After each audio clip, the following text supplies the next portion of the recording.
Welcome to Coffee with Ryan. Today is Freestyle Friday, and we will be doing a meaningful Hangout session, and we will just go with the flow and see what happens. Really, the main purpose of all this is to connect with one another, to work on sorting ourselves out, to discuss philosophical and psychological topics, and stay as practical as possible for the sake of being able to apply this material to our lives. But first, I should pull up the chat and wait for some more folks to get in here so that we can start to have some fun. What's up, Gloff? I see you. Good to see you. Happy 4th to you as well. Hope it went well. Grizz says that he is watching. Welcome, Griswold Grim. And he also says, I have a fancy wood background. Yes, I'm out of the garage today.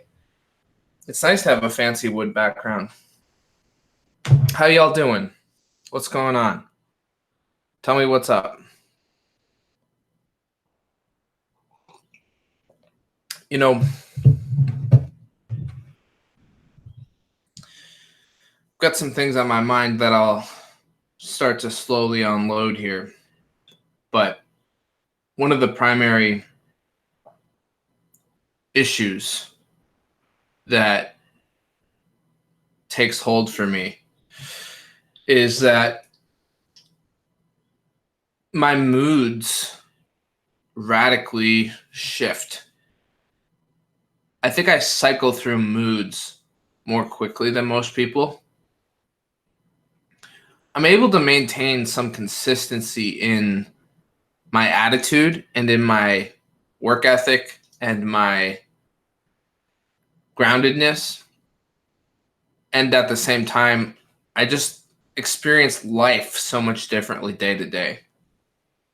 The texture of my experience, the way the world is colored, seems to change. I've talked to other people, and they seem to say that their moods cycle slower. So I was curious about that. DGP Inert, DGP Inert, I hope I'm pronouncing that correctly. Welcome. It's good to see you here, and I'm glad you're joining us. It might be the first time I've seen you in this chat, so I'm glad you're here. We all do. That's human, cycling through moods.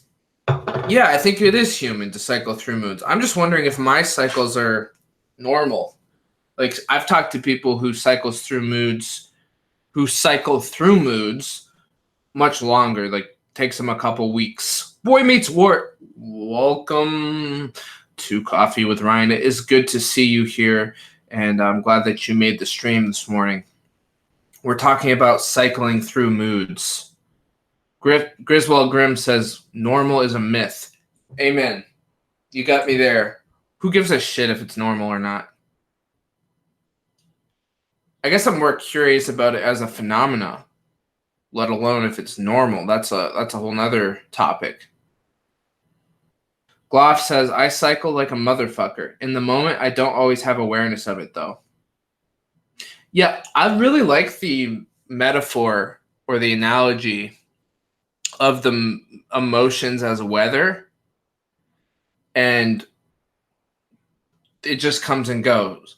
Different weather patterns, different experiences within the landscape of your psyche, so to speak. I really like that because I think we give so much credit to moods. Daniel says, what's the topic? We're just talking about moods, like cycling through different mindsets and moods. And I was talking about how my mood changes pretty consistently on a day-to-day basis. I find myself cycling through emotions and states of mind pretty rapidly. And we're just talking about the nature of emotion and mood. Now, I think it's a good thing to tease out a little bit. Is there a difference between mood and emotion? What is the difference? Obviously, they're tightly correlated.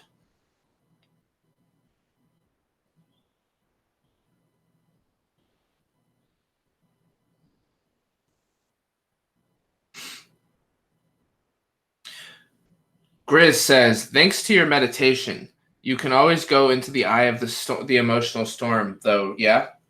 Oh yeah, definitely. You don't have to be controlled by your emotional content.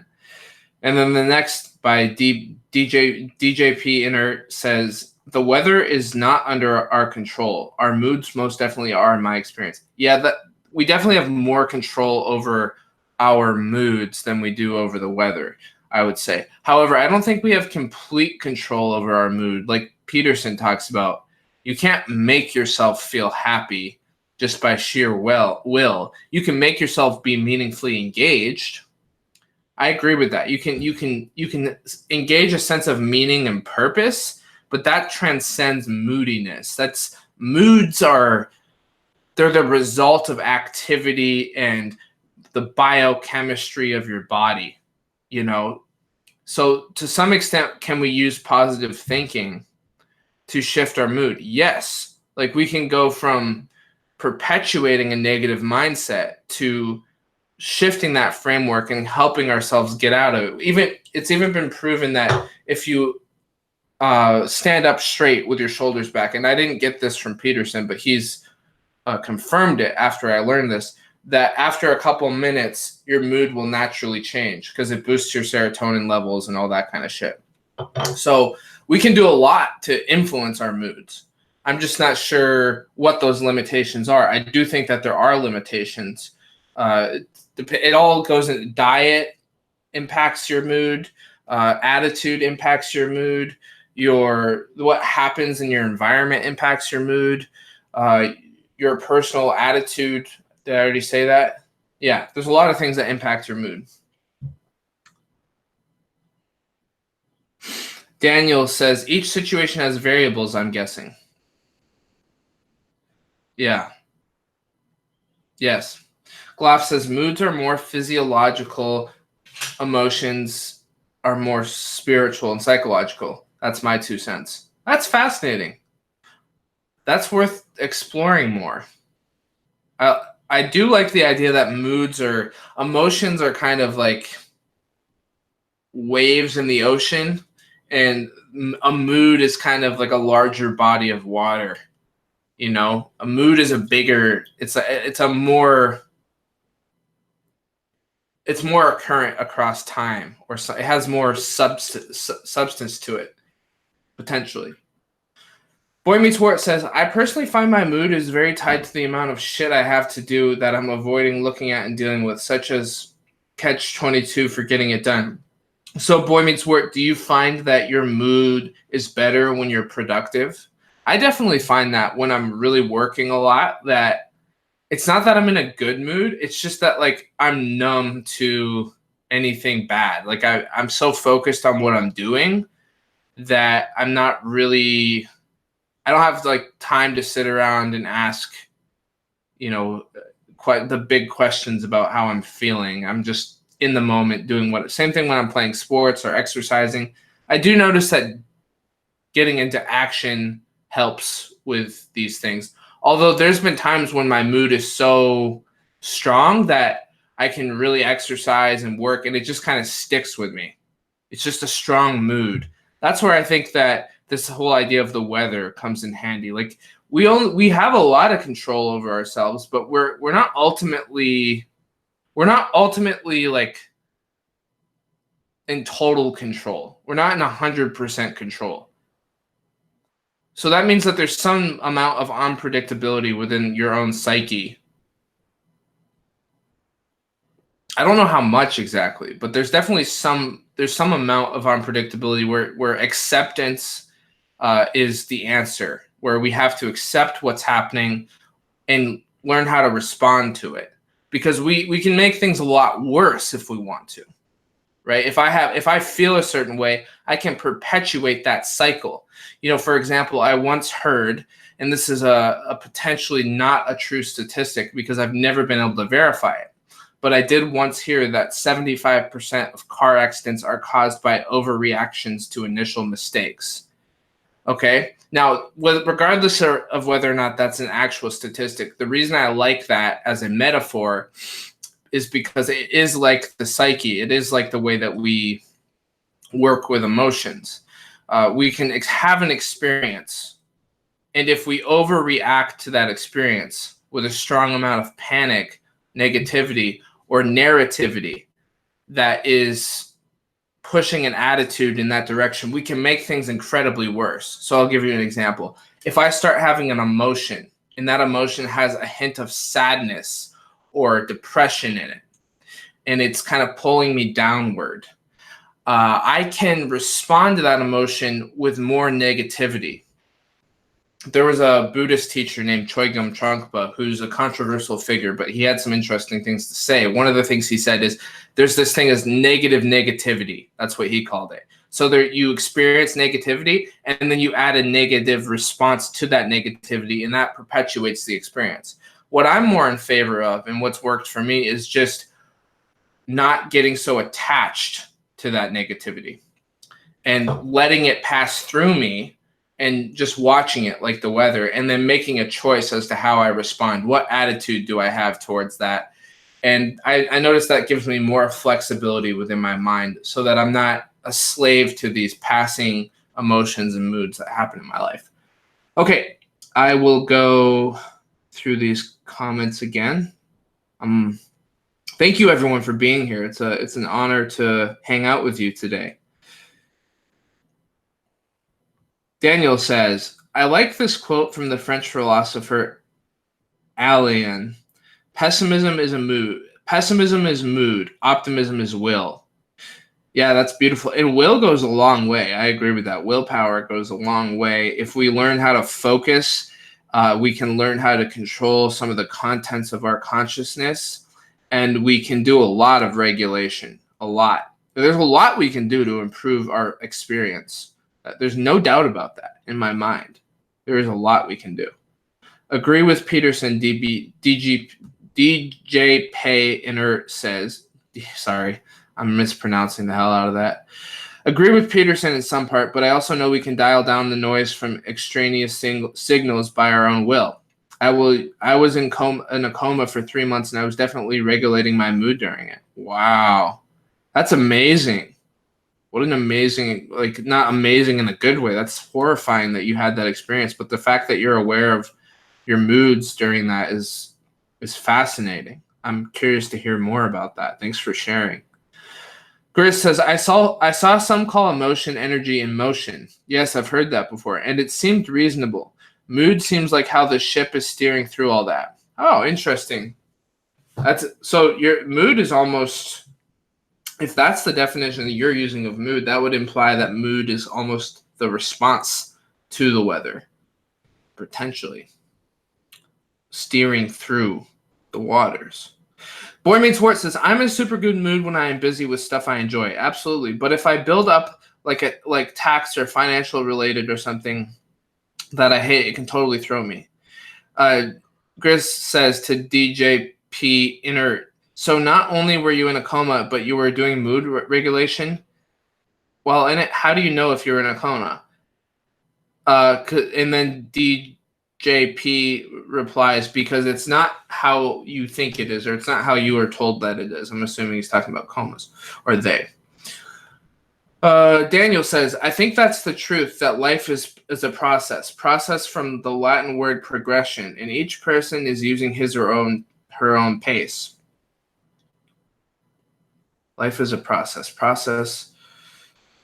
Yeah, I like the idea of process. Honestly, I like the idea of process as a fundamental philosophy for life.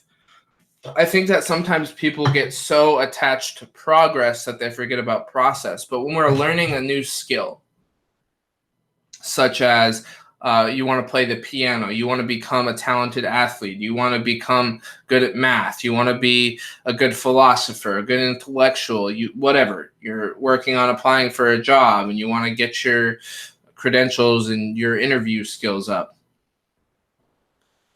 There's a book that covers this. It's called, what's it called? It's by Thomas Sterner.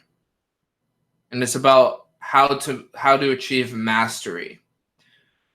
I can't remember the name right now. It's a great book.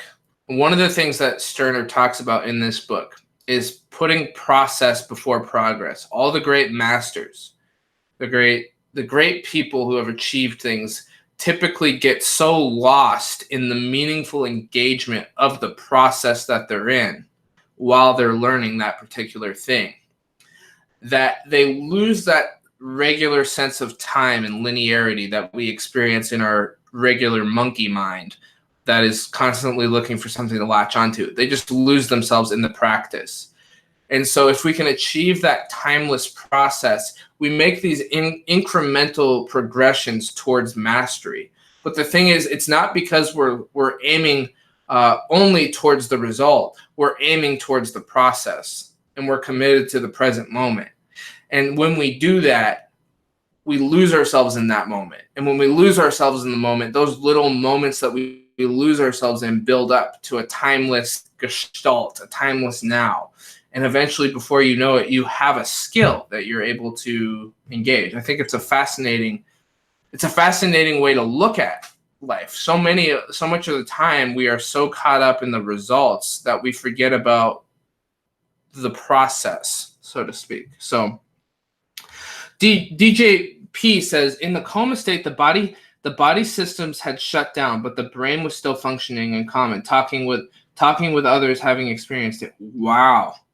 And Griswold Grimm replies to that and says, that's a story I'd like to hear. Is your handle pronounced DJ Fine Art? Ha! Okay, now I can finally pronounce it. Thank you, Grizz, for saving me. I didn't see that at all. DJ Fine Art, that's way better, says, yes, that's how it's pronounced. I used to DJ art shows. That's awesome. It was a mood change that got triggered that brought me out of the coma. I got bored and annoyed with the state itself. I felt compelled to wake up, and it seemed to take a number of attempts. Whoa. Sounds like a really profound, almost spiritual experience. Daniel says, a question to ask is, what do you do when you encounter a lion? Or what do you do when you encounter someone angry? Explore. That can make you the master of a situation, so you can be the master of something like fire without being terrified of it. That's a Jordan Peterson quote. Beautiful. Gris says, it'd be cool if Ryan had you on to tell the story. Absolutely. Yeah, one of the things we do is talk to audience members. So, DJ, if you want to join us for a podcast sometime, you can email sortingmyselfout0@gmail.com. Now, those of you who have already recorded conversations and are waiting for those to be posted, thank you for your patience. My guess is that I will pick back up on more video editing type content where we're pre-recording podcasts and posting them in August, September, kind of late summer, fall. And there's a lot of reasons for that, but that's when we'll get back into that. I'm guessing. Although I might sprinkle some things in between now and then. I'm working on editing a video I did with Dr. Strachan right now about his experiences in the wilderness and the lessons he learned about psychology and nature, essentially. So, Spartacus, welcome. We're glad that you're here. Grizz also welcomes you. Daniel has to go. Great, Daniel. Have a great day. And you say you'll watch the chat later. Well, thank you for joining us. So, okay, let's get back to this idea of control, because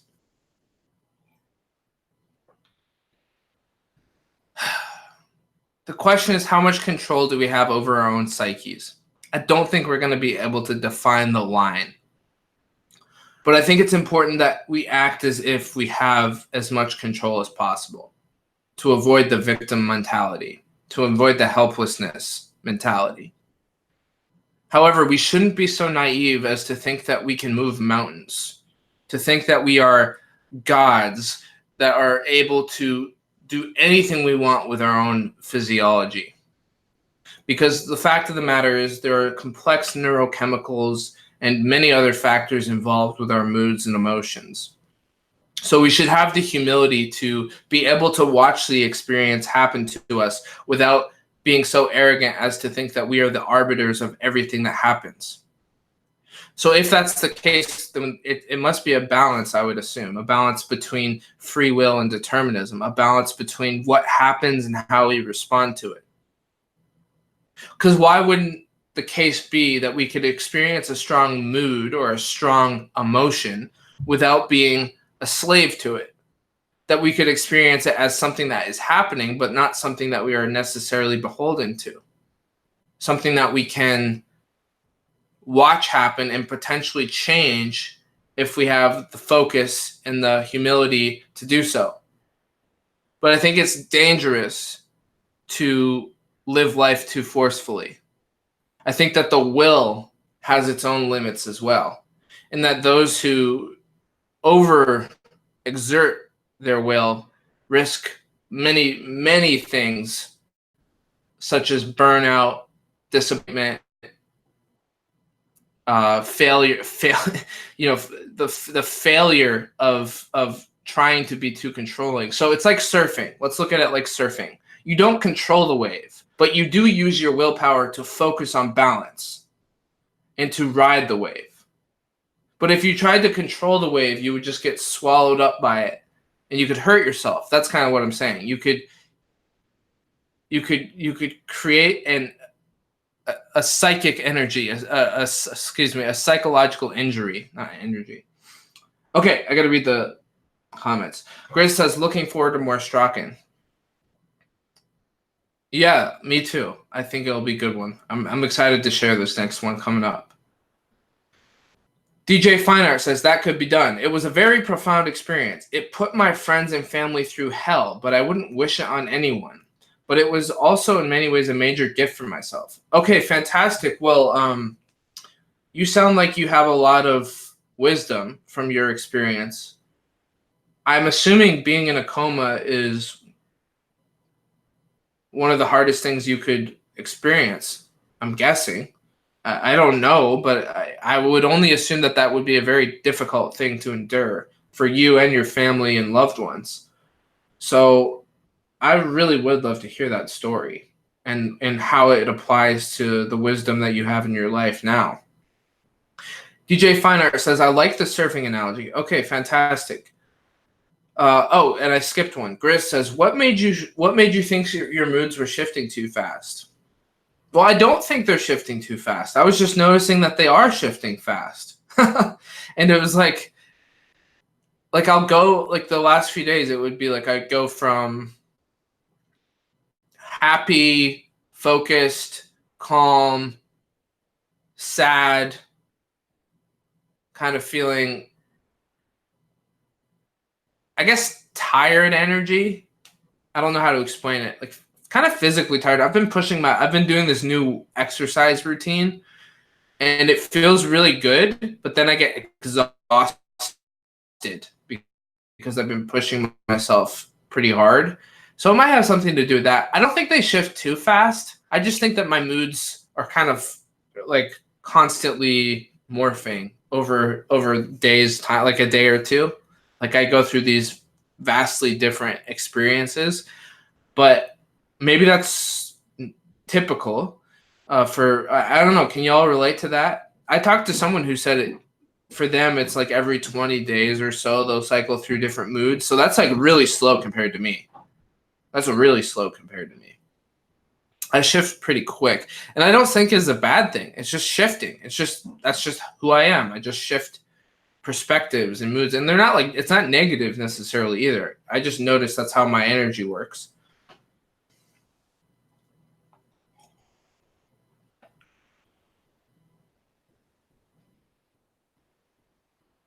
Sally, welcome. I actually started listening to your conversation with Paul Vanderklay today, and that was really interesting. I'm not done with it yet, but I got started, and I really like your story. I really appreciated the way that you looked at postmodernism and your experience with the university and military and all that stuff. So. Grizz says, "Hi, Sally."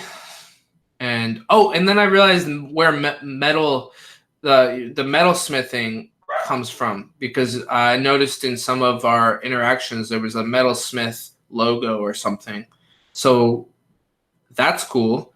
That's awesome. Sally says, "Hey Grim, glad the live stream notification isn't blocked like Crowder, because I'm terrible at remembering to check." Oh man, I hope they never block my live stream notifications. I should.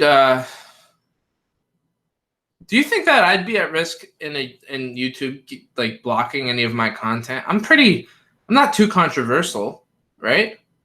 The Crowder is pretty controversial. I mean, I don't have any. I like Crowder. He's a good comedian. I think I don't go out of my way to watch him very much. It's a little outside of my range of things that I enjoy, but I still do enjoy watching him every so often. I don't necessarily share his politics, but I don't know. I'm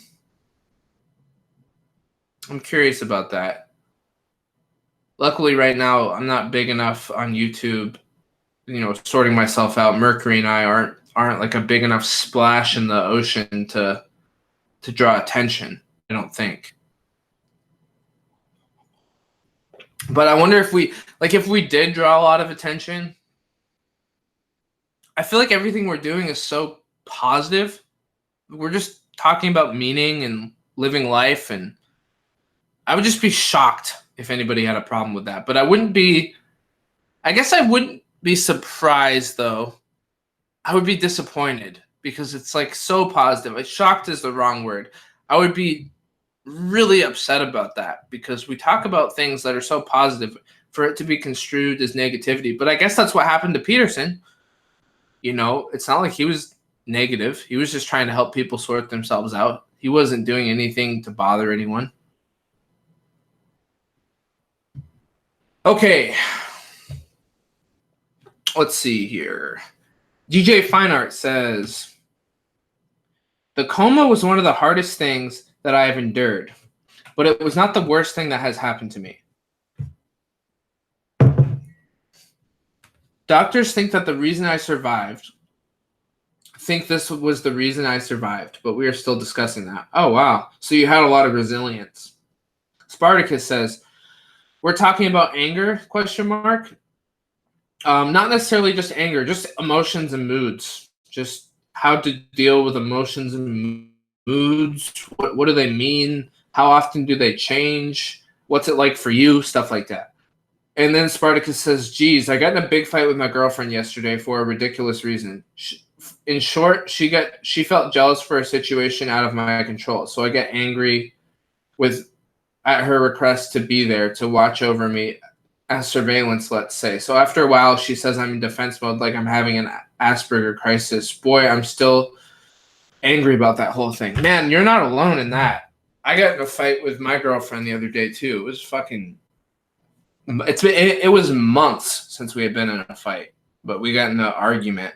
It wasn't a fight, but it was an argument, and I hate the feeling, man. I'm sorry to hear that. It's the worst feeling in the entire world to be in that mindset, and especially when it gets volatile and toxic, where you're both starting to throw out things just to prove the other person wrong and prove yourself right and justify your own position at the risk of hurting their feelings, or saying something that you shouldn't, saying something that you don't really want to say, that you wouldn't want them to feel because you love them. And why would you want them to feel bad about themselves?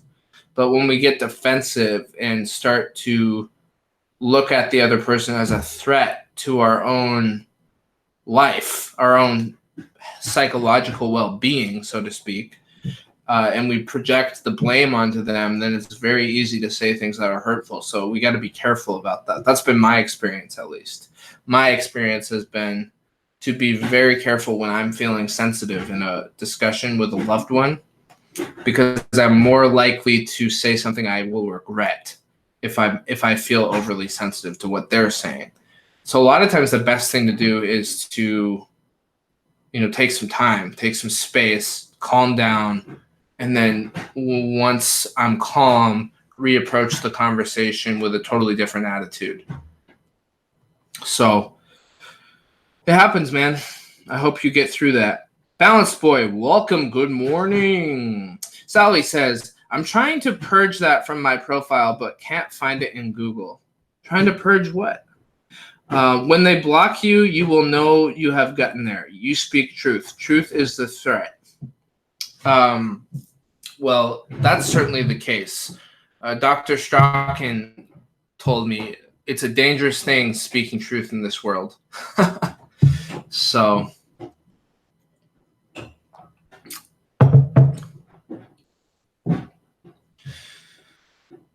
Griswold Grimm says, nah, you're safe, Ryan. You don't oppose their agenda or have it so far. Okay, good to know. James says, just tuning in. James, welcome. And he says, hey, Ryan. I forgot that part. Welcome, James. It's great to see you. CGH, welcome, my friend. It's great to see you here as well. Brett Weinstein noted the main issue is bringing in complexity to the discussion. That is the principal thing. Big Brother is concerned with when the drive is to dumb people down via fear, uncertainty, and doubt. Yeah, I think I understand what you're saying. As in wanting to kind of numb out the masses so that there's not a threat to the agenda that's being pushed.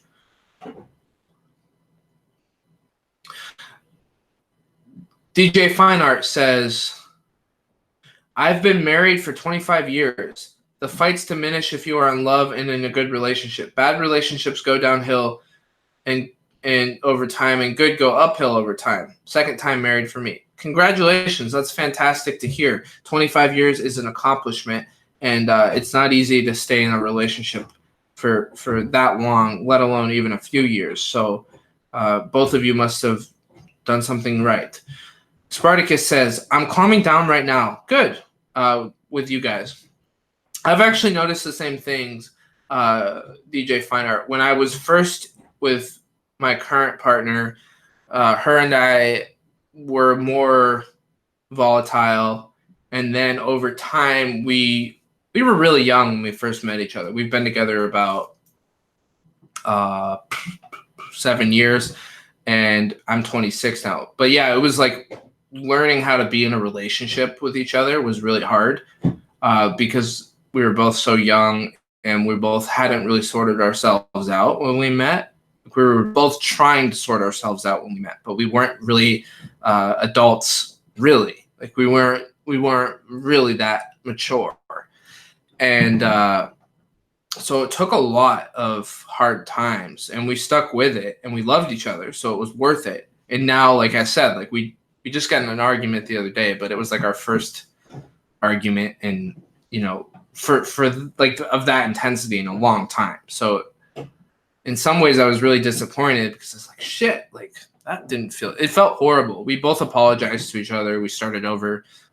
We both came around and, made up, but we were both really disappointed that it happened. And we were both hard on ourselves because we knew that we could do better than that. And yeah, I mean, and everybody handles situations differently, and I handle conflicts differently than her, right? So when I'm upset, I'm like, I want to talk about it and talk about it and talk about it. Like, I don't go take alone time. Like, that's not my inclination. I like to argue until it's worked out, or I like to try to talk until we understand each other.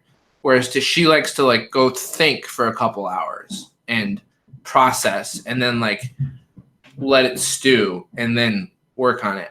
But I'm just so like, I want to get this done now. And so we kind of butt heads in that area. Man, I really divulge a lot of my personal life to everybody. I hope that doesn't ever bite me in the ass. Most people in the public eye have some sort of filter. I just let her rip. I do it because the reason I do it is because I want a community of people who are trying to improve themselves. And I think that if I share my own vulnerability, even though it's a risk, because it could be used against me, or people could try to get my personal information, stuff like that. I got to be careful about the personal information thing. But I think that it leads by example, and I think that's what good leaders do, even if it's a risk. Because, and I'm not saying I am a good leader, but it would be nice to be a good leader someday. It'd be nice to get to a point in my life where I am a good leader. So maybe I should act as if I am a good leader and try to do things that a good leader would do. I don't know. It's an interesting thought. Most people don't use the internet to share what they're working on.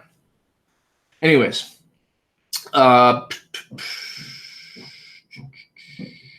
Sally says, trying to purge Metalsmith Bear. I was using it for a while. Oh, I see. Before Owen Benjamin seemed to lose his mind, still hopeful he will gain some perspective and get back to the people who supported him. Yeah, I hear you. I understand. There was the whole Bear Club thing. Yeah, I get into Owen Benjamin's streams a couple years ago or so. Maybe it was a year ago. I don't know. More than a year. And it was good. And then I left, probably for similar reasons that you did. Gloff said, note for everyone, I'm planning on streaming with Andrew tonight on my channel at 5:30 Canadian Standard Time. Oh, that's fantastic. So is it Gloff Sorts? Is that the channel you'll be streaming on, Gloff?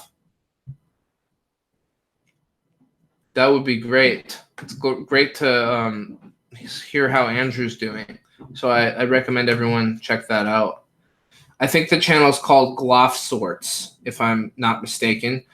That's probably the channel he's talking about, even though you have two channels.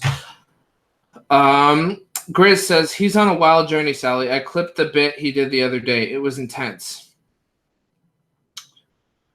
Sal says, cool. If I'm in, I'll catch it, Gloff.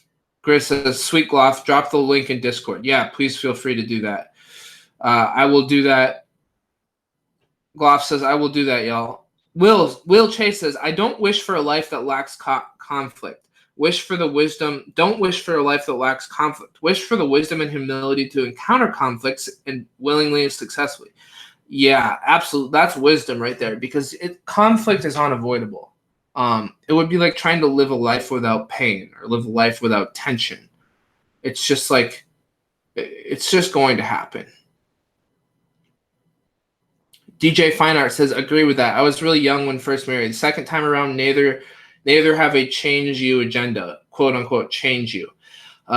Also learned to love plus time and I don't know, maybe you mean negotiate with each other. Sounds like you are good for each other. Grizz says, Ryan, you can be open without being specific, and leading is best by example. Yes, I don't think I've been too specific. I hope, like, I didn't be like, my address is, my phone number is, here's the first, last, and last names of my family. I don't think I've done that, but maybe I have without well, obviously a lot of the first and last names of my family members, but that was unavoidable because my last name. So I don't fucking know. I'm trying to discover what's publicly appropriate. What do you all think? I mean, I trust most of you all. That's the thing. DJ Fine Art got to dash, but private message me. Well, I guess I can send a message to you on YouTube. Is that right? Did they add that feature?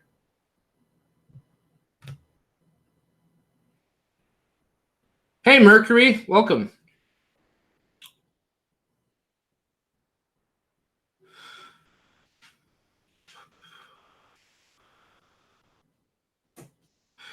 Will Chase says, read Extreme Ownership by Jocko Willink. Great resource on ownership. I love his TED Talk on extreme ownership. Spartacus says, don't give out names or addresses. Don't get paranoid. You're smart. You'll figure it out. Well, thank you. I think so too. I think I'll figure it out. All right. Gloff says, it'll be on Gloff, not Gloff Sorts. Oh, okay. Okay, so the username that you're sending us a message as right now is what you'll be streaming on.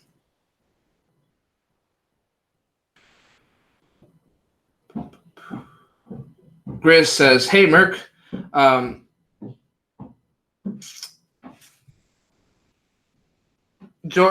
CGH Longstone says, Jordan Greenhall's non-rivalrous makes me throw up in my mouth a bit. Good sales pitch for overpriced caffeine.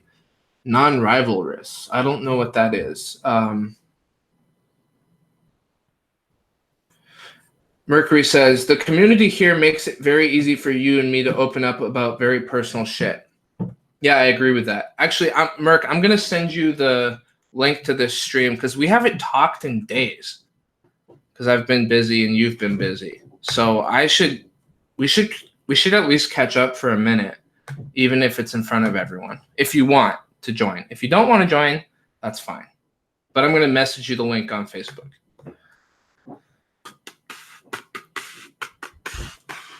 I should probably put my headphones in, but let's see. Link. Sorry, hold on a second, everyone. I want to give Mercury an invite. It's time that we catch up for a minute. Boop, boop, boop, boop, boop, boop. Mercury Black. What a cool name, Mercury Black. It's like a name destined for fame. Okay, done. I sent you the link if you want to join, bro. If not, that's fine. I'll just keep doing what I'm doing. Okay. Merc says, the community here makes it very easy for me and you to open up about very personal shit. Absolutely.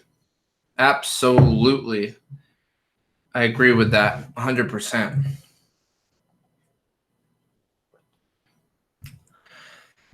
And I don't have any regrets so far. James says, hey, Merc. Gloff says, how does Merc not have a wrench? I don't know. I just didn't give everyone a wrench yet. It's more of a, I just haven't done it. Not that he shouldn't. He should have a wrench. Sally says, I'd be careful about giving out your address and about live streaming outside. One viewpoint only. Two, and about live streaming outside. Oh, live streaming outside. I get what you're saying. Okay, when you said live streaming, I wasn't connecting the dots there. Live streaming outside. One viewpoint only. Two viewpoints or large views risk being able to, people can triangulate you. Very good point. Thank you for sharing that. That's a good idea. Daniel's back. Welcome, Daniel. Good to see you. I'm glad you made it back. CGH Longstone says non-rivalrous is a bit of economic theory related to resource contention being pitched as mysticism.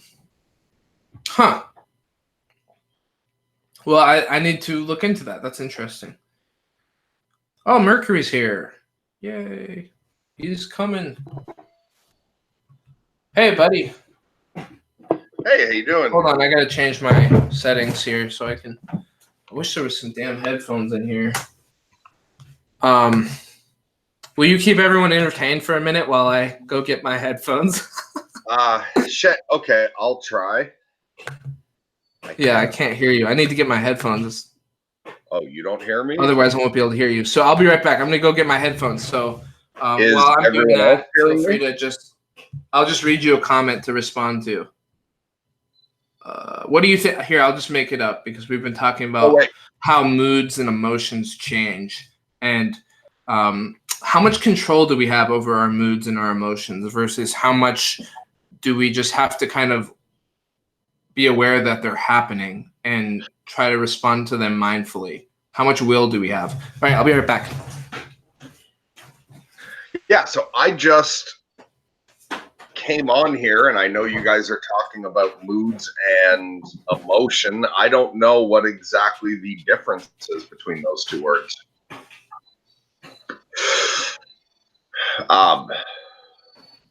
Okay, I'm over to the screen. I can see the chat now.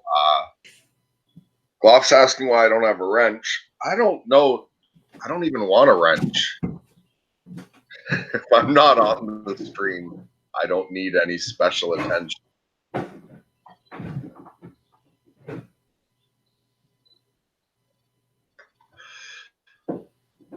Yeah, when did everyone else get wrenches? I think I remember that in one of Ryan's streams. He started handing out wrenches. Gloff says dance puppet dance. I don't feel like dancing. That might work on me another day. So hi Daniel, hi Grizz, hi Gloff, hi Longstone. Sally's here too. Awesome. Okay, so Grizz says we got as far as emotions are the wave and mood is how we're surfing it.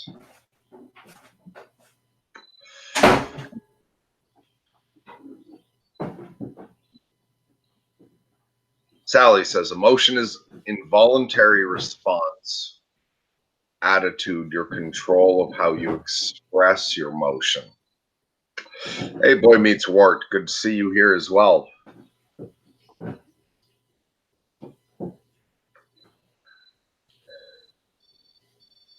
So I'm not arguing on any of those definitions, and I don't know really technically what the difference between mood and emotion was. I think if I was going to go, what would I have said without reading any feedback? I would have thought maybe that emotions are the individual aspects and that your mood is all the emotions put together.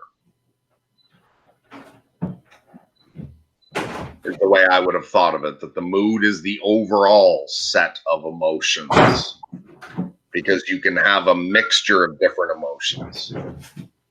So Gloff says, hey, Merc, you have a Louisville Slugger and some Doc Martens from your punk days. No, I was never like a violent punk, so I never walked around with a bat. Although, fuck no, when I was younger, I played mailbox baseball a bit when I was like 13, 14. And I never wore Doc Martens, but I did used to have lots of... just because I preferred the combat boots that had the steel toe in them. The Doc Martens didn't. So, fuck, what was the name of it? Rangers were the brand of boots I used to buy all the time. And not even that I don't like them anymore. I'd love to have another pair of steel-toed Rangers, but those boots are fucking expensive. So all I have right now is one pair of work boots. What's up? Hey, you're back. I just read something Sal said that I really like. Emotion is an involuntary response attitude. Emotion is involuntary. Response attitude, you're in control of how you express your emotion. I love that.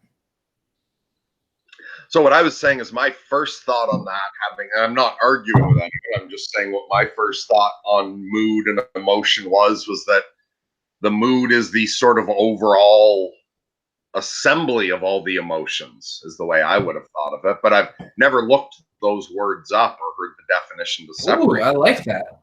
You know, you can be... The mood is the assembly. I should look that up, mood. But I like that. The mood is kind of the overall emotional...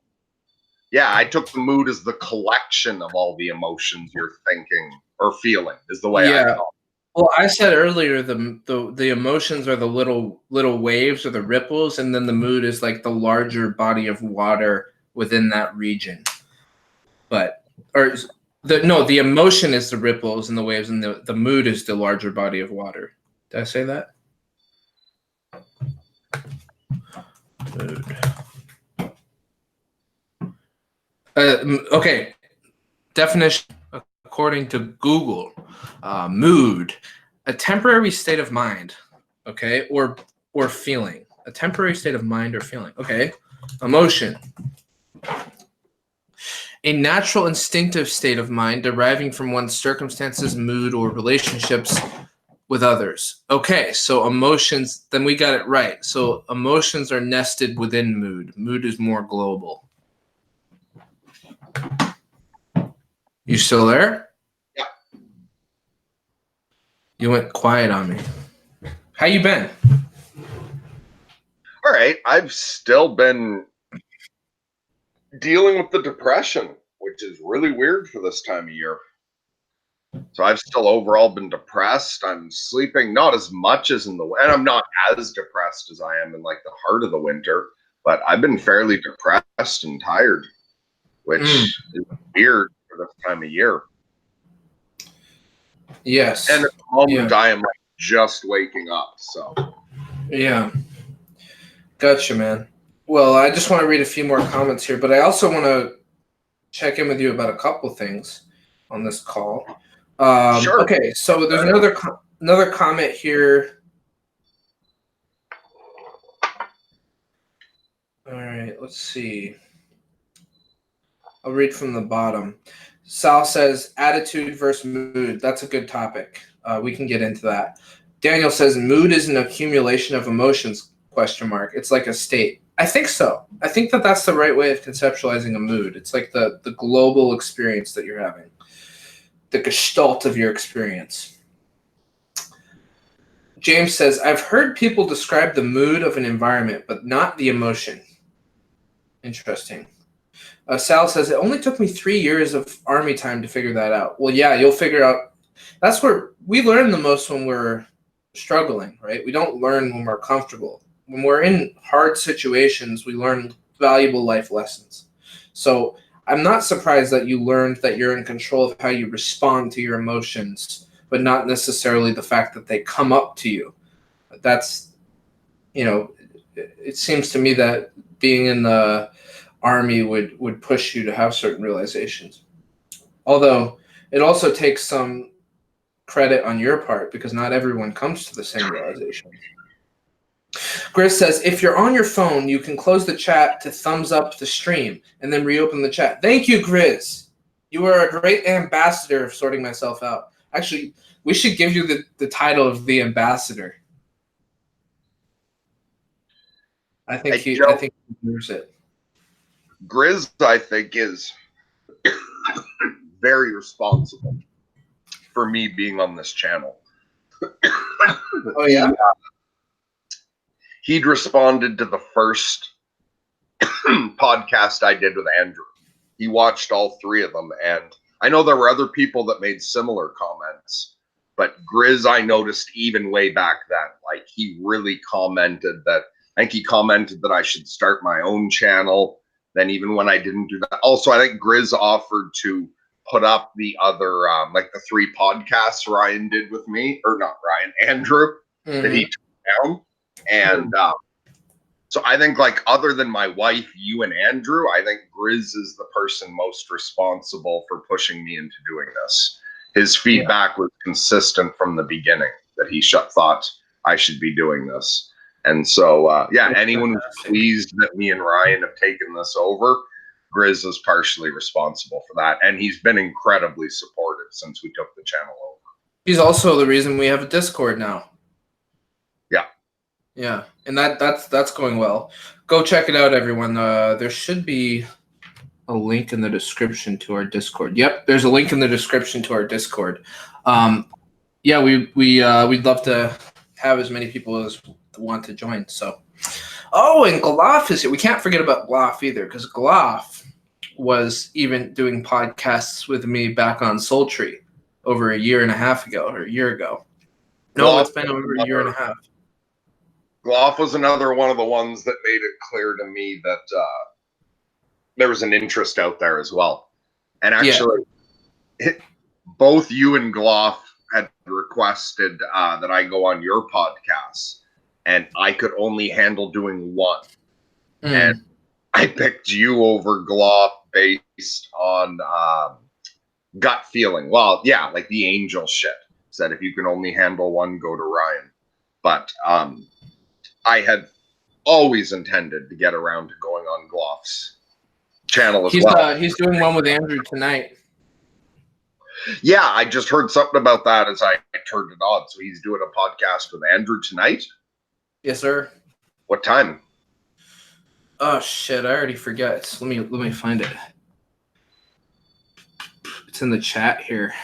Gloff and Andrew. I think it was, let's see, 5:30 CST. What is that? Canadian Standard Time? Is that right? That must be Central Standard Time. Yeah, I don't know. I've never used that time zone. I'm never in that time zone, so I don't even know what it is.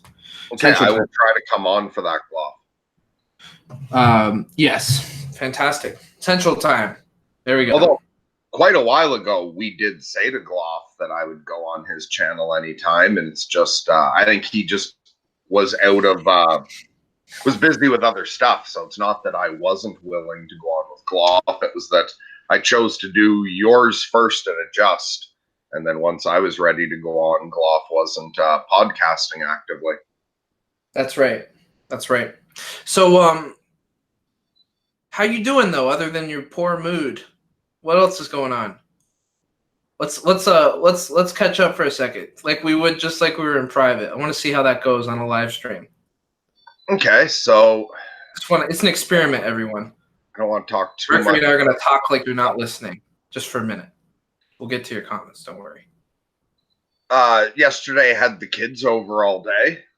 That was good. My son Logan got to feed the chipmunk out of his hand for the first time. So he was excited about that. So I've had a bit of time with family, which has gone well. Considering the low mood, shit's been all right. I've had a few other stresses, stuff around the house and financial problems and shit.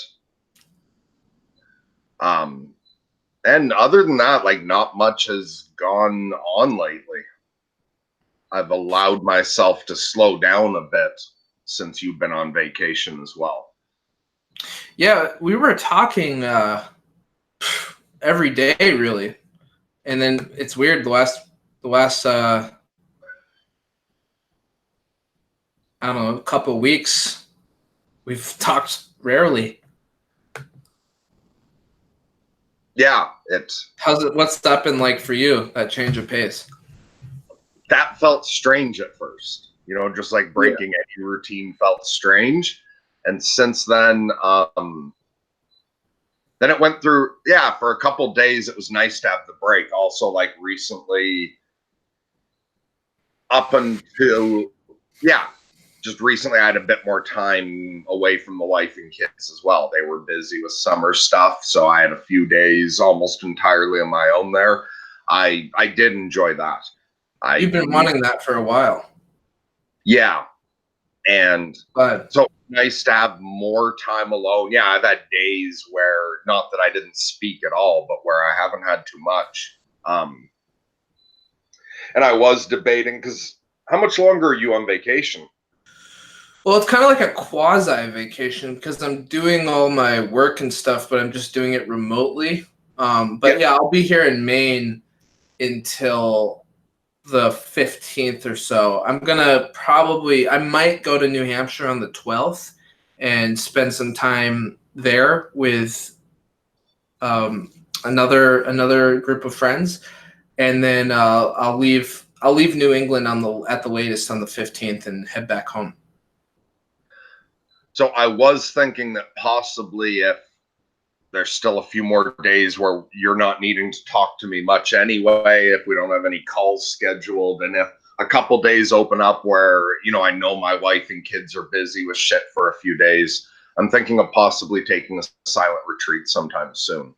Dude, anytime you need to do that, just let me know. No problem. You can always, I know with you, I can always do that anytime, but I'm thinking possibly take advantage of the time that we're not talking much anyway.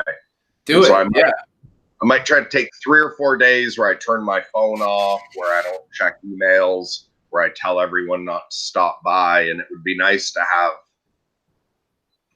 at least 72 hours of not opening my mouth once, not reading or responding to anything at all. Well, not reading as in books, but no text, no anything like that. It'd be nice to do that for a couple days. I'm thinking I might do that soon. I would love to hear what you learned. So even Gloff just wrote in, what are you going to do on your retreat, which you kind of just explained. And then maybe we can do a stream after your silent retreat, and you can kind of report back to us what you learned. Because you're not going to be doing much besides looking within, really. You're going to be meditating, right?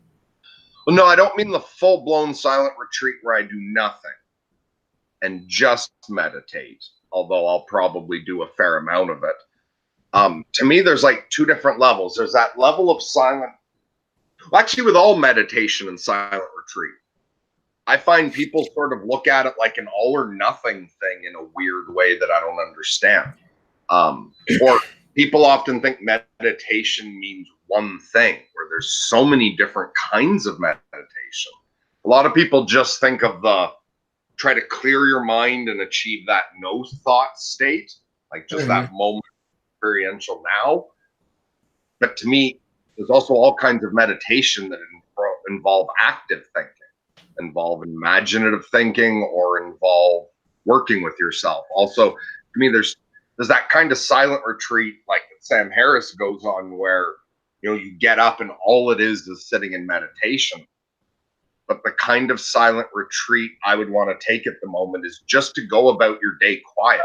And so I might read on a silent meditation, like what I want to do now. I might, you know, do yard work, clean up around the house. I might watch television. I'm talking about, I guess, sort of a soft silent retreat where it's just a matter of cutting off the rest of the world and the not speaking at all, but not an attempt to not think at all. And it wouldn't necessarily mean that I don't listen to music, watch movies or TV or YouTube or read, but just to not speak and to be quiet and just in my own world.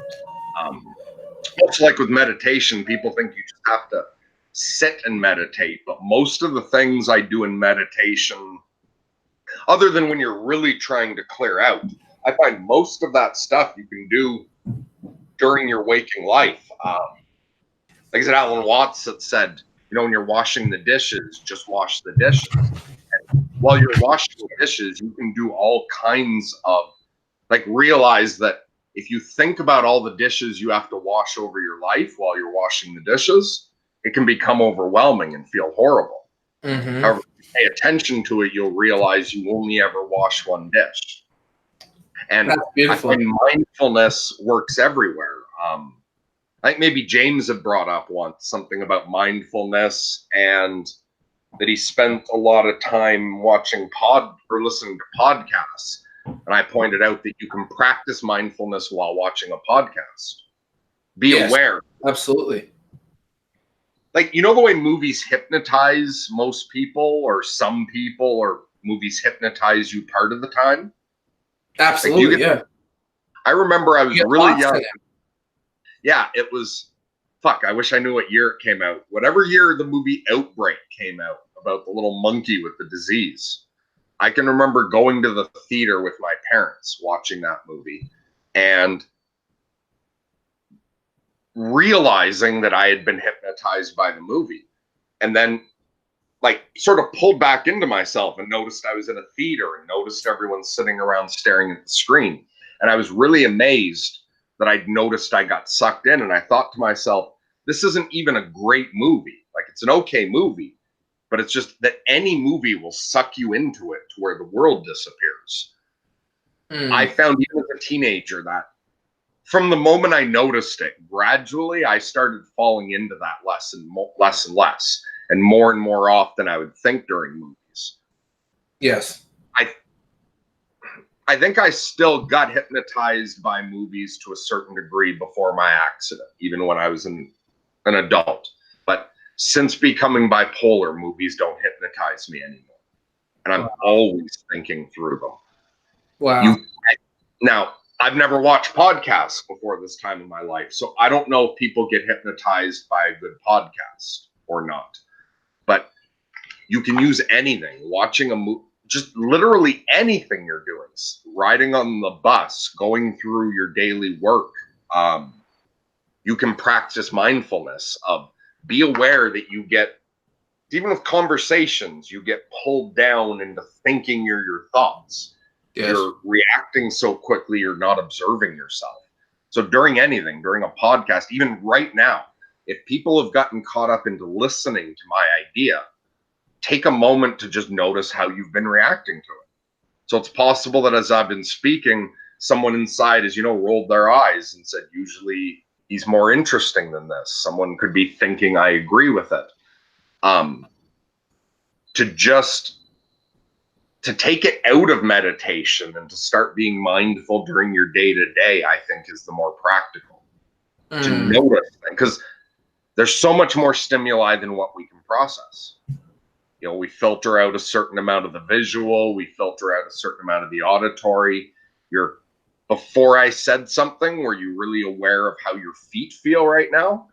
Like, are your feet sometimes when you go to meditate and they ask you to take stock of your body, you notice little uncomfortable things that you've just been ignoring. Yes. But very much just noticing how everything you do affects your mood. So when I try to clean up, because that's something really fucking hard for me, housework, cleaning up just fucks my head up really bad. Yeah. I can be mindful of that as I do it. But for everyone out there, as you start to clean up, be aware of how it affects your mood. Does it cheer you up because you're one of those people who love it? Does it start to stress you out? Does it make your mind go to other problems? But I would just like to take a few days. And for me, the important part of what I call a silent retreat is no interaction with others. That I'm just my life to myself. Yeah. And because we give just being around, like I have the experience of thinking I get other kinds of psychic phenomena now.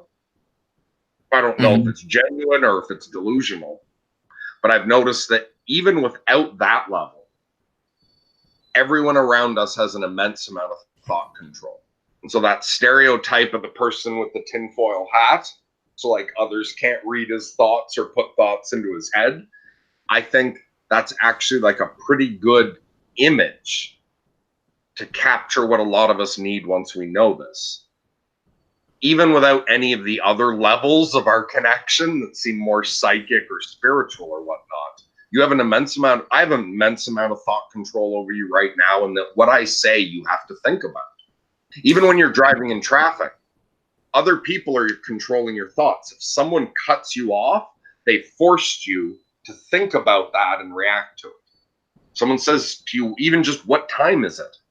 You then have to think either what time it is and answer them, or you have to think like why you don't want to answer. You have to be like, fuck you, buddy. Get your own fucking watch. But interact with people gives them an immense amount of control over our thoughts we don't notice if we haven't spent a long time together. And it's that freedom. Yeah, I think you're right. So for me, the silent is about that freedom to get control over my thoughts. And yes, it's wonderful to spend time alone with zero media. But even if you're going to take in media, for me, in a silent retreat mode would mean you don't look at anything like Facebook. You don't browse your YouTube. You don't go to any site that chooses what you're seeing. So in a silent retreat mode, or even for me, most of the time, I generally do this anyway. It's about if I'm going to read something, I'm going to choose what I'm going to read. I'm not going to go on a page and let things suggest and draw my attention. Or if I'm going to watch something, it's not going to be like I'm going to choose what I'm going to watch. And therefore, the thoughts are still in my control to a large degree. Yeah, I think that's beautiful. I'm going to read a few comments here and catch up with people. Grizz says, my fantasy meditation is chopping wood. I love chopping wood. It's a great rhythmic activity. It can put you in a bit of a trance. I like that. James says, yes. I've got I said I could use you two here. I've got a wood stove and an empty wood shed. We'll be right there. How many cords of wood do you want? 10. I think I can get through the winter with 10 cords. Jesus Christ, that's a lot of wood. James says, I've been working on listening mindfully. It's really interesting. That's fantastic. Grizz says, Outbreak was 95. Dick Justice says, is that a flow state? Well, I'm actually reading a book on flow right now, and one of the things I'm learning is one of the primary aspects of it is learning how to control your attention or direct your attention towards something. That's the interesting thing about mindfulness is mindfulness isn't so much the result of a proactive action. It's just the result of being aware of what's happening, observation and attention, right? And then if I like to say, and I think I don't know who first said this, but it's not originated with from me, is that once you know that you have the power over your attention, then you can start to create an intention, because you can start to look at the contents of consciousness as they present themselves to you in your mind, and ask yourself the question, is this working for me? How would I tweak this so that I interact with this specific phenomena of life more productively or efficiently or meaningfully?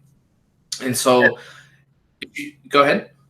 I was gonna say, fuck, I forget the name of the channel, but there's a channel that talks about high magic really in depth. But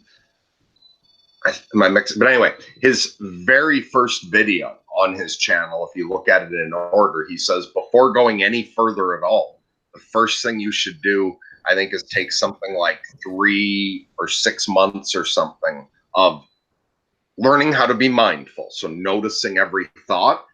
But his point was the first thing you have to do is get into the practice of accepting or denying every thought. And at the time when I saw that video, I actually wasn't interested in actual magic. I was like looking it up out of interest, where I was looking more at the like the philosophical aspect of the magical traditions. And when he said it, I realized I had just with bipolar already had to learn to do that. But I hadn't thought of it in that sense of choosing to accept or deny each thought. And I think he put it very simply. But so his idea was the first step before becoming a magician is, and I don't think he even used the word mindfulness, but you have to notice every thought that arises in your head, and then you have to say yes or no to each of them. Because, and it ties in very well with what I had already been developing for myself, was we have a tendency to think we are our thoughts. Everything that jumps into our head, we just go along with it automatically. And so I do think that's a great first step. Like step one is just learn to be mindful, because some people out there just surprisingly have never noticed they're not their thoughts, like ever. First, to just notice that difference. And then before even trying to shoot, like to control anything, to put anything in its place, just respond to it always, to say yes or no. And now that like years later, as I've actually gotten into magic, I realize how important that is and why he starts with that. So I would say for anyone out there who's new to all this kind of stuff, just start with noticing your thoughts and then try to say yes or no to them, because you'll notice often during the day you'll get the thought, I'm a fucking asshole. Or, you know, if you have depression, you'll get the thought, life isn't worth living. We have a tendency, if you're going about your day and that pops into your head and you identify with it, you're strengthening that and you're building on it. You just notice each thought and then step back and try to, from a higher perspective, say yes or no to each thought. And you'd be surprised how much just practicing that gives you more control already. But then from there, you can move on to choosing the kind of thoughts you want to have. Or for me with bipolar, because the thoughts that just jump in my head off, some are very elaborate, very persistent, is I've had to learn that if you're going to have repeated thoughts you disagree with, they tend to have a usual set of arguments, just like any other debater. And so when you're in a better frame of mind, go through, say, your depression's arguments, come up with all the answers, have those ready. And so what I do now is if I wake up or with a suicidal thought in my head, first I have to notice it, which I'm excellent at now. I notice that I'm having suicidal thoughts right away. Second, I choose not to have it. And then I answer with all the things that I have prepared to answer with. And it doesn't take much mental energy after a while. Wow. Yeah. One aspect that would also be useful is using the body as a portal to mindfulness. Just something as simple as being aware of your hands, doing this and feeling the heat, being aware of the weight of your feet, your shoulders, your arms. That can be a useful exercise in just contacting something that is just about experience. That can be more difficult for some people who have a lot of chronic pain or trauma, because for people who have been traumatized, as in abused or war or anything that has been car accidents, really intense physical experiences, it can be harder for those people to feel their body. So that's one fair warning there. But it is a great exercise in awareness just to be aware of the sensations of the body. However, Mercury, I wanted to tell you, Colton and my father and I are doing a sweat lodge tonight. So we're going to spend the afternoon building the fire. We're going to heat up the stones. We're going to put the hides and the blankets over the lodge. We're going to create the intention for the ceremony. We're going to wait for the dog star to come out. That's the first star you can see in the sky as the dark approaches. And then we're going to get in the lodge. Awesome. Yeah, it'll be good. So I'll be working on that for the rest of the afternoon, figuring out how we're going to orchestrate that event. And what's the plan like for the ritual? Like, do you guys have any specific, is this just a cleansing, bonding, or like, do you guys have any particular purpose? Well, the what we have been calling it in the past is the family lodge. For those of you who haven't heard of sweat lodges or have done one, you know that it's a ceremonial practice that's been done by several cultures, Celtic, Native American, other indigenous cultures. It's essentially symbolically going into the womb of the earth and connecting to something deeper, but very closely tied with the experience is intense heat. So it's not like a sauna where it's like pretty hot, but you can handle it. It's typically a lot hotter. Typically, it's not always, but it's typically a lot hotter than a typical sauna or steam room. And the purpose of it is to rise above the discomfort of the body and connect to something that is deeper and powerful enough to withstand that discomfort while at the same time reaching a rhythmic state of mind, sort of like the flow state we were just talking about. But the intention will probably be bonding, connecting, purging. Like, one of the great things about lodges is this is a great time to release emotions or pent up experiences that you've been holding on to, resentments, stuff like that, and just shake it all off in there. It's a kind of a place where you can all share and be free from the shackles of your own mind for a little bit, and coming together with people that have a serious intention about doing that is pretty powerful for sure. So I'll be spending the rest of the day trying to formulate what we'll be doing in the ceremony specifically. There's a lot of different ways that I've been shown that you can structure it, but typically there's 4 rounds, and each one of the rounds correlates to one of the 4 directions or one of the 4 seasons. So there's spring, which is the direction of east, which is kind of the new beginning, the inspiration, the intention setting part of the ceremony. You do one round where you pour the water and it gets hot and you sit in there for a while, and then you leave for a quick break, typically to get some fresh air because it gets pretty hot. Then you do the second round, which is the south, and the south is summertime. It's midday, so to speak, while east would be sunrise. And in the midday, it's kind of getting into the bulk of the content, getting into the details, starting to play with the intentions in a more experiential way. So there might be songs, there might be topics that are brought up that people talk about, reflections, something to engage with. Then the west is the sunset, which is also the fall. And that's where you go back into it's more of a personally reflective state. So it's a little quieter, it's a little less interpersonal, a little less active, and a little more introverted. And it's a stage of reflecting on what we've done and where we're headed.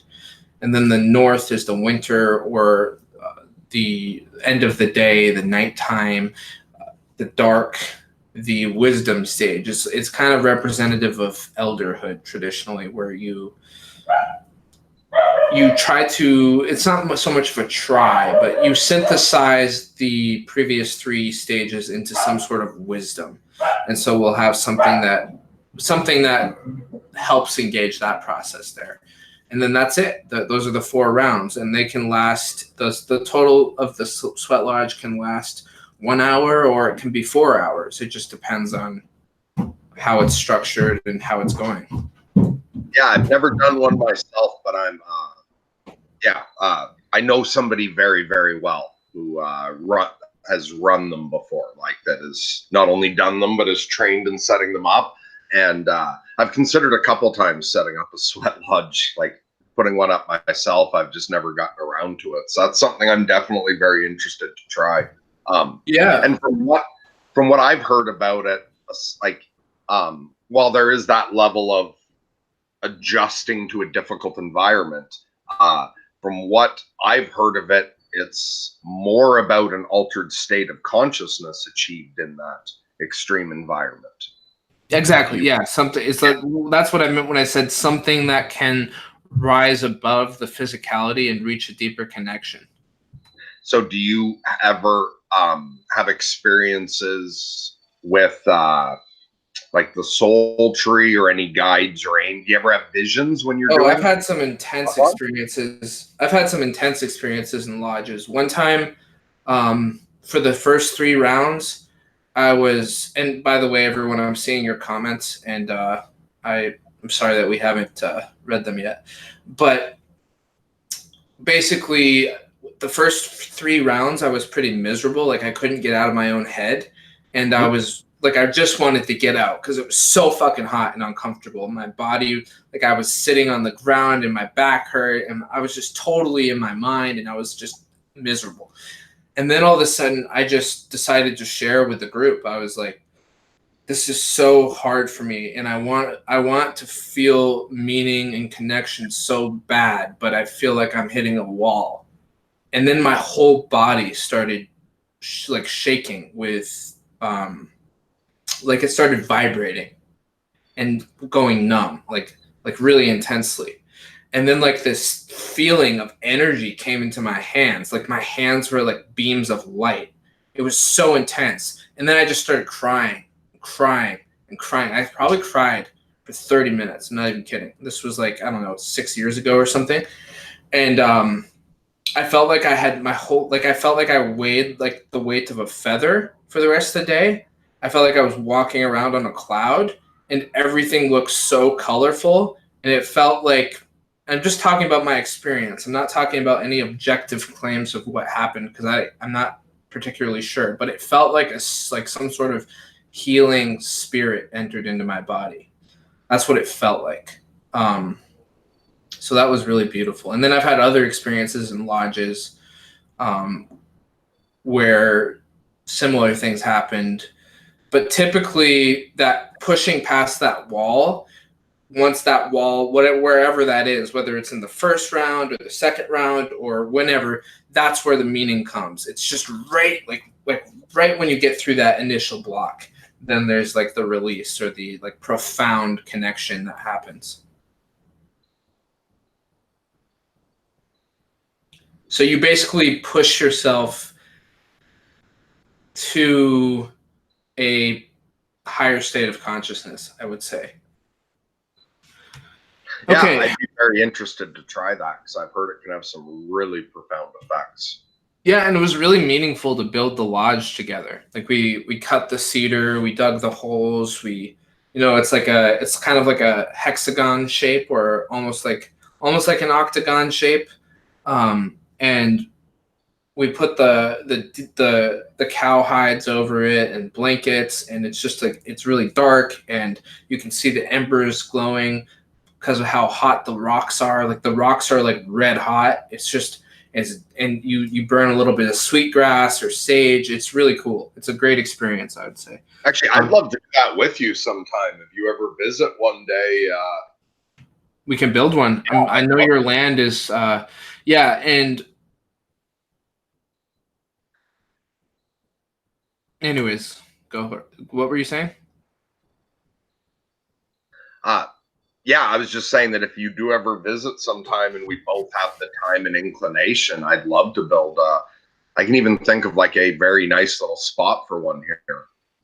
Yeah. I had to get permission from a elder who he's a Native American guy, Choctaw Indian, and his whole lineage, and he had been trained by a shaman. And I asked his permission, basically, like, do you think it's okay if I do this? And he told me how to do it, and he was like, yeah. He basically made me feel like I was ready for it. Otherwise, I wouldn't have tried to run one on my own. But I should read the comments real quick. Sally says, when you become more mindful, do you naturally make more an effort against hoarding? Like the accumulation of material and stuff like that. I would say that being mindful makes us less materialistic in general. So, Okay. yeah. It can. However, is it an Alan Watts story where someone, visited this great guru or whatever who had, realized fully the illusion of the world and that this is just a game, and to not get too tied into all of it all, and then visit some, years and years later, and the guy's acting completely different, is out super involved in the world. And the person, approaches the guru and says, I thought you'd learned to disconnect from the world and saw that it was all just a game. And he said, yes. And once you see that it's all just a game, you realize you can go back in and play it. And he said, so I had the time, that break from the world where I disconnected. And I've now intentionally chosen to go out and make as emotionally, he was even seeking out relationships full of drama and connection and saying, so for myself, I did become more materialist or less materialistic. And I, in fact, went through a big thing of deprogramming myself against money. I know I've told you about it, Ryan. I don't know if I've talked about it on the channel. But anyway, I sort of programmed myself and everything. But then once I started connecting to the world, and a few years ago, I realized I needed to start thinking about money, handling my own finances and whatnot. And as I found that difficult, I decided to intentionally, knowing it's just a game, activate myself in something materialistic. And I now have a hobby that is very materialistic. I talked about it on a previous stream, the toy collecting. And I absolutely love these toys. And I've gotten very tied in. And it's a very materialistic pursuit. But it feels different going back into that than the way I hoarded when I was younger. That idea, the possessions, control you. I'm aware of that. It's an element of it. But I'm playing with the ability to extend myself into physical objects. I'm realizing how much we do feel like the car and the fancy watch and the suit are us.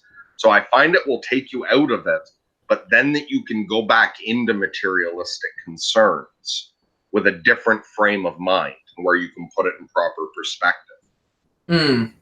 That's beautiful. I love that. And I think there is a big difference between being controlled by materialism and having control over it. Using it as an authentic expression of yourself is different than what you saw. So that's a good distinction. Controlling how it controls you. So if we know that what we own affects us, choose how it's going to affect us. And so to a certain degree, my toys do control me to a certain degree. They can cheer me up, and I work with that. Yes. Griswold Grimm says, Sweat Lodge sounds intense. I definitely pre-hydrate. And Spartacus says, yeah, hydration is important. Although it is better to go in there fasted. So you don't want to typically go in on a full stomach. The emptier your stomach is when you go in, the better. Spartacus says, sounds like doing drugs with family without the actual drugs. Sounds fun. That's funny. Yeah, I could see that. Grace says, this is, I missed that. I missed that idea by Sally, so I'll probably try to get back up there. Okay. Sally says, this is just super making me want to try an isolation tank. Yeah, isolation tanks are great. Sensory deprivation chambers, float tanks, all that stuff. Fantastic. I would recommend doing it. I've done those several times. Great tool for meditation. Yeah, I really want to try those. I want to try those too. I never have. Oh, they're fantastic. Yeah, it really is great I would highly recommend it. About 50s to it's somewhere between 50 and $90, depending on where you go, which business you go to, and what city it's in. But I don't know that I've thought a few times about going to one, but with all my anxiety about leaving my house, I don't think I could. Yeah, the experience would be difficult for me having to go somewhere. Yeah. Yeah, I understand that. Grizz says, "I'm assuming that you are and think it's cool that you're doing the lodge on long-term family land." Yeah, it is. We are doing it on our family land, and it is really cool that we're able to do that. And I take it pretty serious. It's a serious tradition. You know, it's been happening for thousands of years. You know, European hunter-gatherers had different forms of sweat lodge type things, obviously Native Americans and other indigenous groups. So it's a fairly intense ritual, in my opinion, and I have a lot of respect for it, to the extent that I'm even hesitant to do it. I probably wouldn't be doing it if I didn't feel like I had the permission of someone that I trust, like a mentor. Because it is, well, first of all, it's a little bit physically dangerous because you're dealing with extremely hot rocks and shovels and pitchforks, and you could really hurt someone. You could really hurt yourself. You could make it too hot. You know, if you don't have it set up properly, somebody could get hurt. There's been tragedies that have happened when people don't know what they're doing. So I take it seriously from that regard, and I also take it seriously because of the tradition. You know, it's a serious tradition. It's people have been passing down this ceremony for thousands of years. So I don't take that lightly either. So I feel like it's something that I don't know if I've earned, but I have enough respect for it that I'm going to do it as carefully and mindfully and intentionally as possible. And the person I know was also trained by natives over at the Six Nations. And not that I disagree. Like, with everything you said, I do agree there. Like, obviously with the knowing how to do it properly. But I do wonder sometimes about that feeling of, okay, if I don't have the permission of the right lineage, that if, like, to me, there's a little bit of that. Almost sounds like you're saying you're worried about a cultural appropriation. No, that's not it at all. I don't believe. No, not the way you meant it. I was saying, do you see how it could sound that way? Yeah, I see how it's more out of respect for the seriousness of the tradition. It would be like if you had been practicing a certain ceremony for 50 years and you hadn't told anyone about it, and then you were like, I'm going to pass this down to you. So make sure that you get this right, because when you pass it down to your grandchildren, you want it to be just as powerful. It feels more like a responsibility than it feels like a big responsibility, because to each generation that a practice gets passed down to, that generation risks watering it down and making it less potent if they don't properly set it up. So I don't think I'm doing anything wrong by doing it. I just think that I have a responsibility to do it well. Yes. Does that make sense? Yeah, and it was what I was beginning to comment on wasn't the way I thought you were thinking of it. It was how I thought it might sound. Do you think I clarified enough? Kind of person. Right. Do you think I clarified enough? Yeah. I think so. Okay, good. Yeah, I think cultural appropriation is a stupid idea, to be honest. Also, though, when you said I wanted to get the sweat lodge exact, I wonder how different it is among the different areas that have developed it. Because, like you said, everyone does different. Like Lakota, Apache, Celtic. Like, you know, there's so many different types of lodges. It's just not even funny. So the traditions vary wildly. Yeah, I wonder. It'd be interesting if anyone's ever done the research of. I care about comparative. What I care about is the spirit of the tradition, not the. So you know how there's a saying, you follow the spirit of the law, not the letter of the law.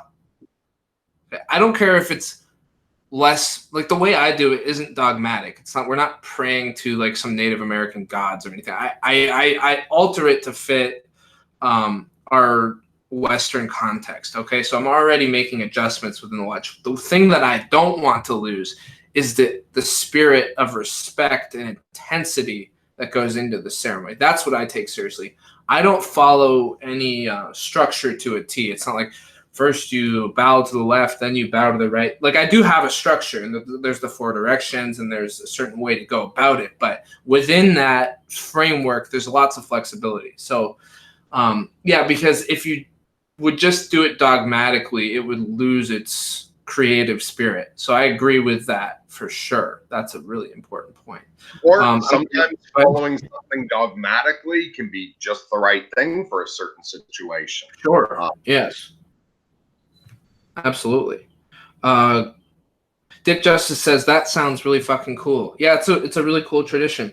Sal says my family would lose it if I secretly built a sweat lodge on the homestead. I'll have to wait till a generation passes. And that's the advantage for me with being crazy now, and everyone knows it. There's nothing like that I can do that's going to shock anyone. Right. My family's just weird enough that they're like, yeah, let's build a sweat lodge. Yeah, I think that's awesome that you can do that with your dad and brother. Like, I have a great relationship with my. I didn't want to talk too much about other people, but I started, so I'll just say just this. But my dad is just a very, very down to earth guy. Like he's not interested in the spiritual or the esoteric or all that. So I think it's great that you can do that with your dad. My dad's just a pure farmer type. And I love him. He's great. I don't want to change him, but no, I think it's great. Your dad seems like an awesome guy. I'd like to get to know more, but it's fantastic you can do this kind of thing with him. Yeah. Yeah, and actually I want to address the idea more here of cultural appropriation as a phenomena, because the thing is nobody owns Mother Nature. Nobody owns what you can do with a powerful tool. Nobody owns primitive hunting. Nobody owns living off the land. Nobody, like, people discover things, but nobody owns these things. And so the idea that, like, if you modify a tradition to fit your own needs, the idea that you're stealing something is silly, because what you're actually doing is you're seeking out some sort of spirit of wisdom and resilience to add meaning into your life. And if you're not allowed to do that out of fear that you're disrespecting someone, I think that that's extremely damaging. So while a lot of people are really righteous about certain traditions and think they shouldn't be used or modified, I think it's important to be able to distill things down to a modifiable extent so that you can use them. Now, on the other hand, you're not going to catch me walking around with a Native American headdress ever. That would make me uncomfortable, because that's not true to me. That's not who I am. I'm not a Native American. So that would be being fake. That would be being a phony. I don't have the connection to that lineage that would give me the feeling that that's part of me, that I could do that. But so I'd like to point out to the audience here, though, that the reason you're saying that wouldn't be authentic isn't because you're white. I don't think it's because you haven't lived in such a way that you learned.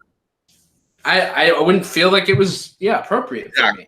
It's not about your skin color or your genetic line. It's about the life you've lived.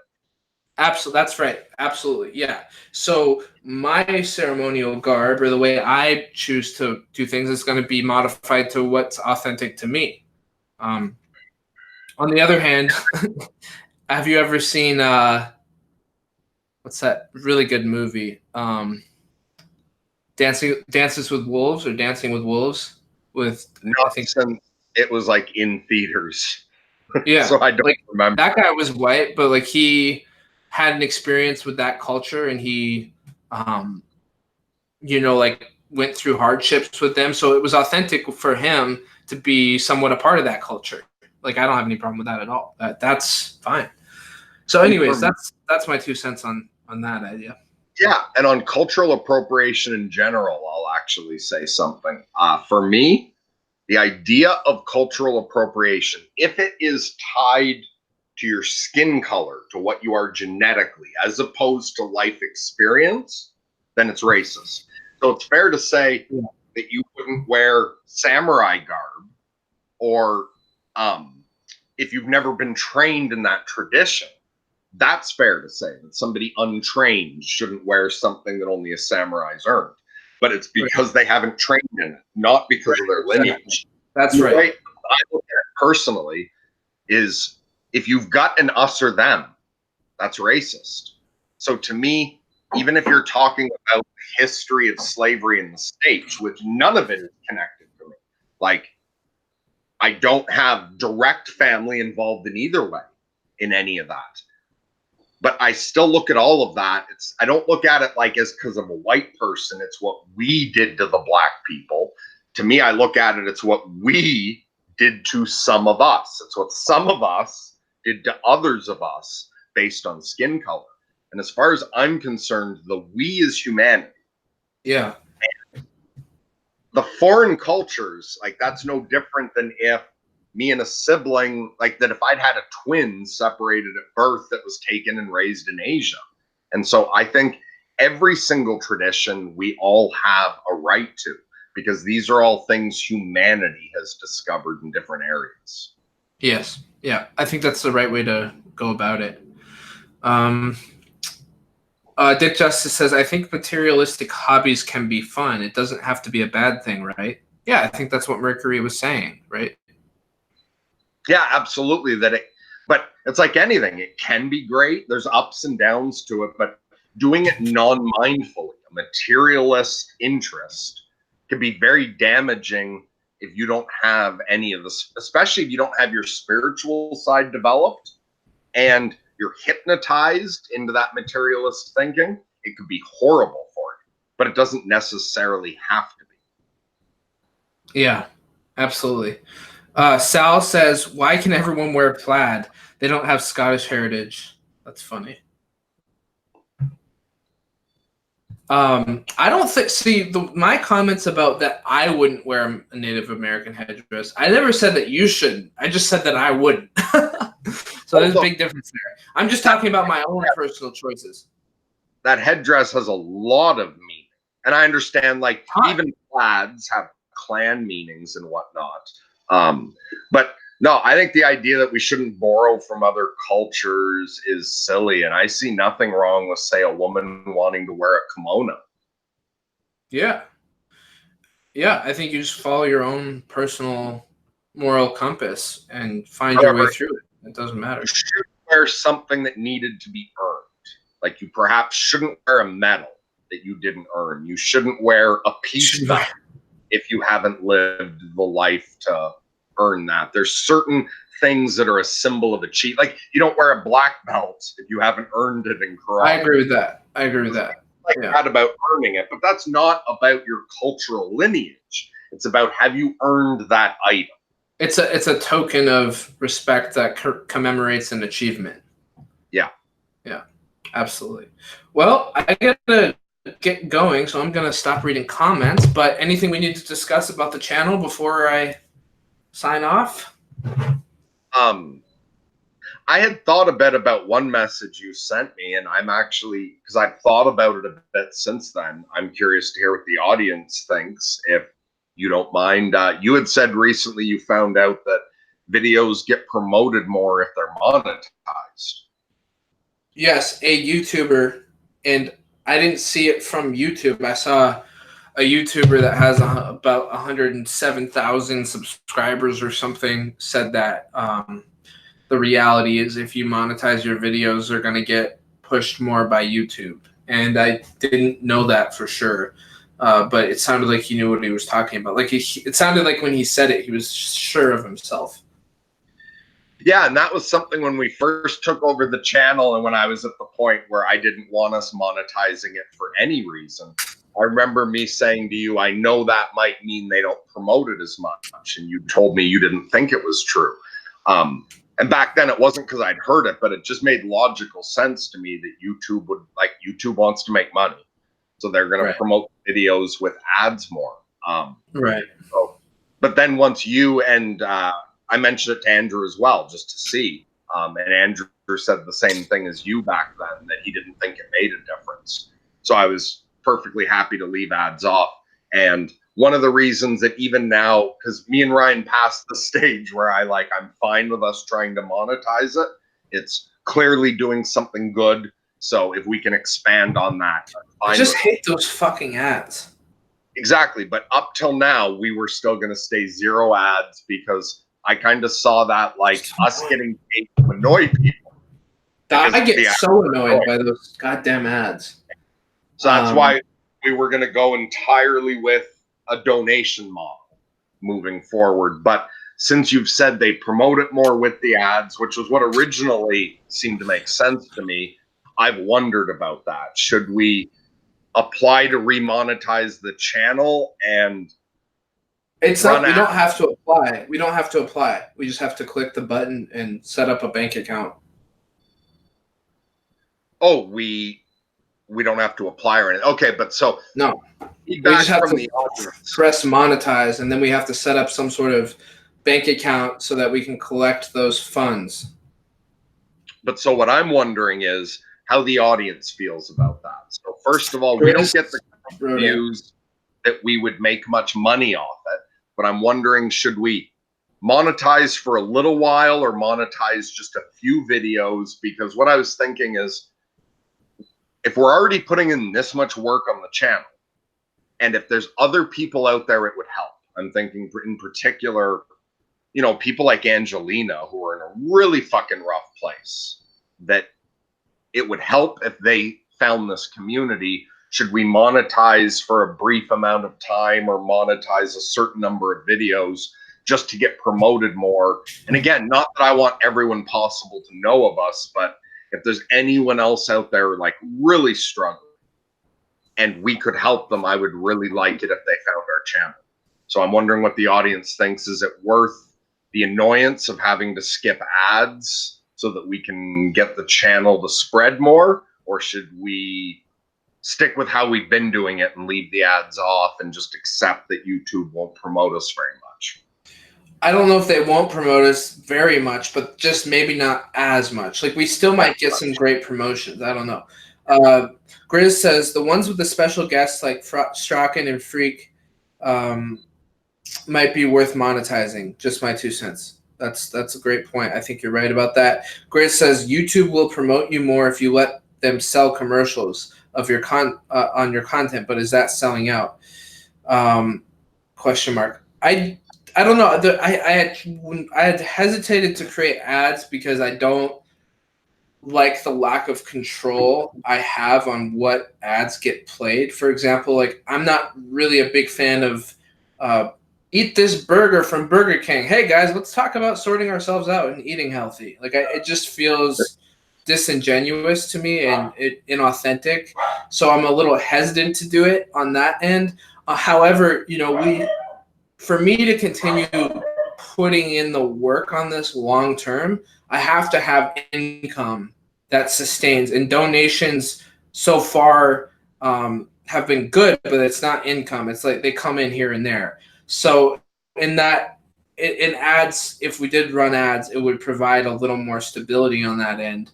But I was also thinking we could seek out private companies that would sponsor us eventually as the channel keeps growing. That could also be a route that we could go, especially on our videos that get more views. So I don't know.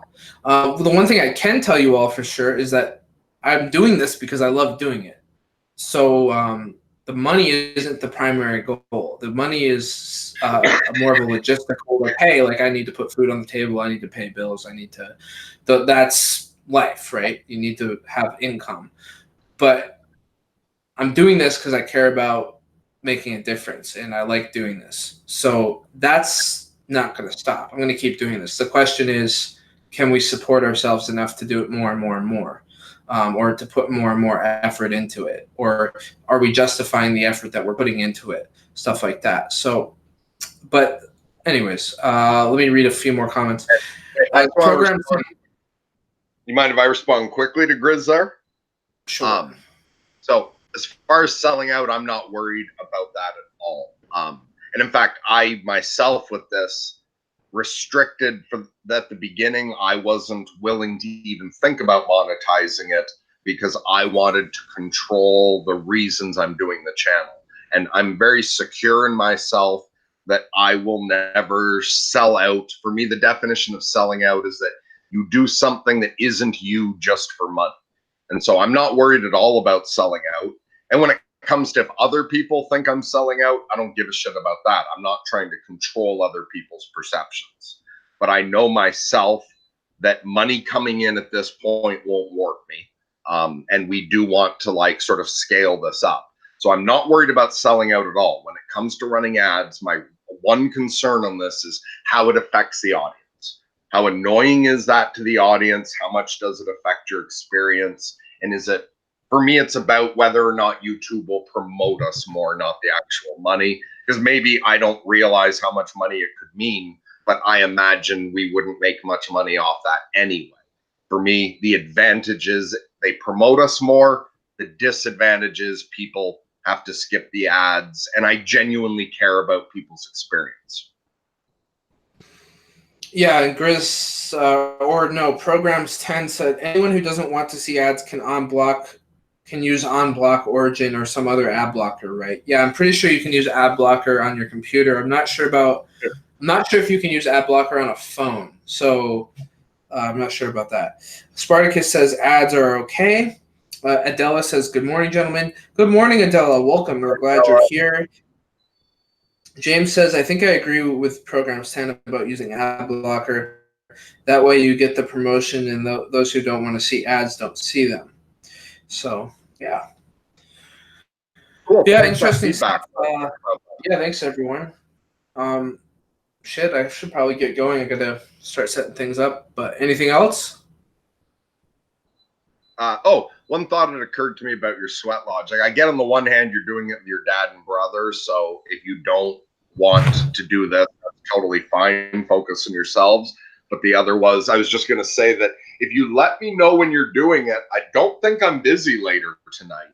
And if you were interested, I would do some sort of ritual of my own to send energy to you if you felt like doing any work together at a distance. Like, remember how we've in the past had visions sort of at the same time? If you were interested, I would totally send my archangel to hang out with the tree, and I would do a little ritual at the same time in meditation. So we could see if we got similar visions or anything. Yes, do it. Look for the dog star. The first star in the sky. That's when we'll be going in. Light changes are different here and there. Yeah, even though you're only a few hours north of me, so you're right. It will be different. Yeah. But if you were to just text me, hey, we're setting up now, do your ritual in an hour. You know what I mean? Just shoot me a text later telling me what window. And I think I'd have time. I could do about an hour of something. I'll figure out what I'm going to do. Just text me a bit later what time to do it, because, yeah, our skies don't match up. Good point. All right. That sounds good, bro. That would be great.